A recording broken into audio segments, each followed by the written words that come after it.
Selamat siang, di sini saya Elvin Deva Putra Mahinu akan menjelaskan mengenai tugas kuliah lapangan yang berjudul terkait perencanaan dan perancangan penunjang atraksi daya tarik wisata alam berbasis UMKM pada Desa Wisata Grogol. Yang pertama terdapat deskripsi dari Desa Grogol itu sendiri, di mana Cultural and Environment for Sustainable Development adalah topik yang mencakup hubungan antara praktik budaya manusia dan dampak terhadap lingkungan alam yang melingkupi beberapa aspek yang mendukung keberlanjutan desa wisata itu sendiri, seperti kebudayaan masyarakat setempat yang berlangsung dan membangun pengetahuan dan kesadaran akan kultur serta seni budaya visual yang menjadi praktek tradisional yang dipertahankan sampai saat ini. Kemudian ada objek riset di sini, objek riset yang diambil terdapat di Desa Wisata Grogol yang merupakan salah satu desa wisata yang cukup dikenal di wilayah Sleman. Desa Wisata Grogol seringkali menjadi salah satu destinasi pilihan untuk kegiatan wisata, karya wisata, serta liburan outbound di kalangan pelajar hingga pekerja. Kemudian terdapat tapak terpilih di mana proyek ini dilakukan pada Desa Wisata Grogol dan memiliki potensi sebagai berikut. Merupakan salah satu wilayah yang terkenal terhadap kebudayaan, kesenian, serta pariwisata yang masih kuat. Kemudian terdapat sudut pandang topik yang diselenggarakan di desa itu sendiri. Yang pertama terkait misi, yaitu meningkatkan sumber daya manusia SDM dan sumber daya alam, yaitu SDA. Kemudian terdapat tujuan, yaitu memunculkan peluang baru bagi masyarakat sekitar, di mana dampak sosial, lingkungan, dan ekonomi, yaitu menargetkan bahwa dapat menambah per kapita masyarakat. Juga terdapat program jangka menengah, yaitu pembuatan kios yang sampai saat ini UMKM itu tersendiri belum berjalan. Kemudian setelah dari kasus tersebut, saya menentukan kerangka riset. Yang pertama, saya akan melakukan identifikasi potensi wisata alam, di mana menentukan objek wisata yang dapat dikembangkan. Kemudian tahap yang kedua, saya akan melakukan survei terkait potensi wisata UMKM yang dapat dikembangkan, yang dipikir dari tolak belakang tujuan dari Desa Wisata Grogol, yaitu menaikkan per kapita masyarakat. Di sini saya akan mencari data terkait minat wisata dan potensi yang ada pada lingkungan wisata tersebut. Kemudian setelah itu saya akan melakukan pembuatan desain alternatif. Di sini saya akan membuat desain alternatif tempat wisata UMKM dengan pertimbangan potensi wisata guna mengembangkan penghasilan masyarakat setempat. Kemudian yang terakhir ada analisis dan kesimpulan.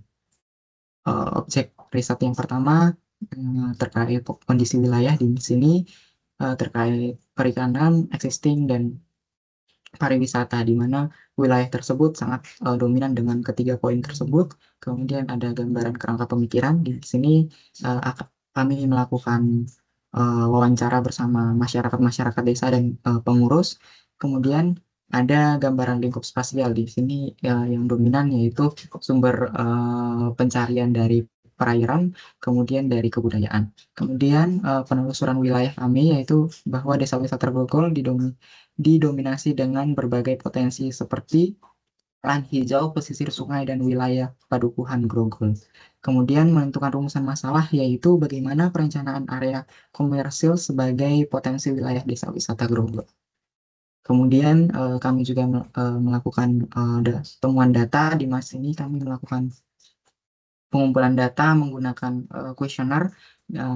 Di sini dapat dilihat bahwa dari data survei yang dikumpulkan bahwa masyarakat setempat belum memiliki wadah untuk mengembangkan aktivitas yaitu tambak ikan yang menjadi kegiatan sehari-hari dari masyarakat setempat. Kemudian dari potensi itu, Desa Wisata Grogol dapat mengembangkan space atau area komunal sebagai potensi wisata baru untuk meningkatkan kesejahteraan masyarakat setempat. Kemudian dari observasi wilayah yang sudah dilakukan, bahwa terdapat kondisi wisata di mana terdapat dari berbagai kalangan usia. Kemudian ada kondisi pertanian di sini mendukung untuk area berbagai macam olahan UMKM, dan juga kondisi kuliner dan budaya, di mana kebudayaannya sendiri juga masih kental sehingga akan banyak mengundang masyarakat luar untuk datang berwisata dan menikmati keindahan dari desa tersebut. Kemudian pemilihan tapak tersebut itu berada di pesisir pinggir sungai. Kemudian ada tapak terpilih. Di sini saya melakukan sintesis di mana beberapa kajian-kajian dari data site. Kemudian ini terdapat master plan yang mengintegrasikan uh, keterkaitan dengan lingkungan-lingkungan sekitar. Kemudian ada konsep perancangan. Di sini saya mengambil konsep arsitektur tradisional, yaitu konsep tradisional dan arsi. Di sini saya mengambil judulnya itu Mina Omah, di mana terinspirasi dari rumah dan tempat tinggal tradisional serta Mina yang seperti diketahui bahwa identik kanan atau lahan basah, di mana memanfaatkan keadaan dan lingkungan yang asri menciptakan suasana dan pemandangan yang berbeda. Di sini menggunakan elemen-elemen uh, ciri khas desa, yaitu seperti material kayu, bambu, dan bata ekspos. Kemudian desain UMKM-nya meliputi beberapa kajian-kajian tempat di mana terdapat area perkebunan yang mendukung, kemudian ada area UMKM sendiri yang akan didesain, kemudian ada jalan setapak yang melewati perkebunan-perkebunan warga, kemudian berada di pesisir sungai yang dekat dengan tambak ikan.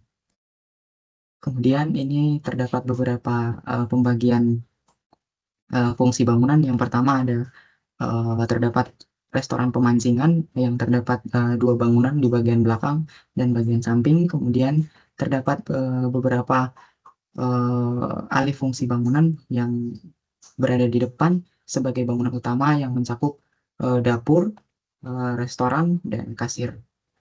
Kemudian terdapat area-area space terbuka seperti area-area outdoor dan payungan. Kemudian ada tahapan pembangunannya. Kemudian pada master plan,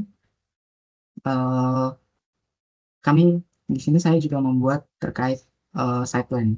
Di sini terbagi menjadi beberapa tatanan.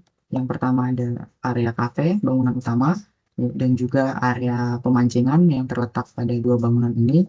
Dan juga terdapat area santai untuk berwisata seperti area outdoor, area payungan, dan terdapat beberapa fasilitas parkiran sepeda untuk pekerja-pekerja atau ibu-ibu UMKM.